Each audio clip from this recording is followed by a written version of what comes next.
N ಮಹೇಶ್ಗೆ Ramesh Jarkiholi ಗಾಳ ಹಾಕಿದ್ದಾರೆ ಅಂತ ಹೇಳಲಾಗ್ತಾ ಇದೆ. ಮಾಜಿ ಸಚಿವರು ಮತ್ತೊಂದು ಪ್ಲಾನ್ ಅನ್ನ ಈ ಮುಖಾಂತರವಾಗಿ ಮಾಡಿಕೊಂಡಿದ್ದಾರೆ. ತನ್ನ ಜೊತೆ ಬಿಜೆಪಿಗೆ ಮಹೇಶ್ನ ಕರ್ಕೊಂಡು ಹೋಗೋದಕ್ಕೆ ಎಲ್ಲಾ ಸಿದ್ಧತೆಗಳನ್ನ ಪ್ಲಾನ್ ಅನ್ನ ರಮೇಶ್ ಜಾರಕಿಹೊಳಿ ಮಾಡ್ಕೊಳ್ತಾ ಇದ್ದಾರೆ ಅಂತ ಮಾಹಿತಿ ಸಿಕ್ಕಿದೆ. ಎನ್ ಮಹೇಶ್ನ ತನ್ನ ಜೊತೆ ಬಿಜೆಪಿಗೆ ಕರ್ಕೊಂಡು ಹೋಗೋದಕ್ಕೆ ಸಿದ್ಧತೆ ನಡೀತಾ ಇದೆ ಅಂತ ಹೇಳಲಾಗ್ತಾ ಇದೆ.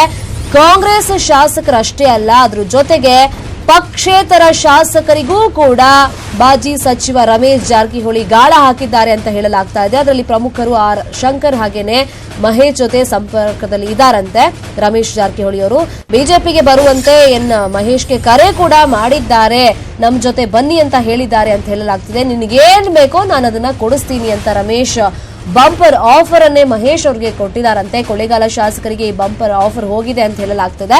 ಆದ್ರೆ ಮಾಯಾವತಿ ಅಪ್ಪಣೆಯಂತೆ ನಾನು ನಡ್ಕೊಳ್ತೀನಿ ಅಂತ ಮಹೇಶ್ ಅವರು ರಮೇಶ್ಗೆ ಹೇಳಿದ್ದಾರೆ ಅಂತ ಇದೀಗ ಮಾಹಿತಿ ಸಿಕ್ಕಿದೆ.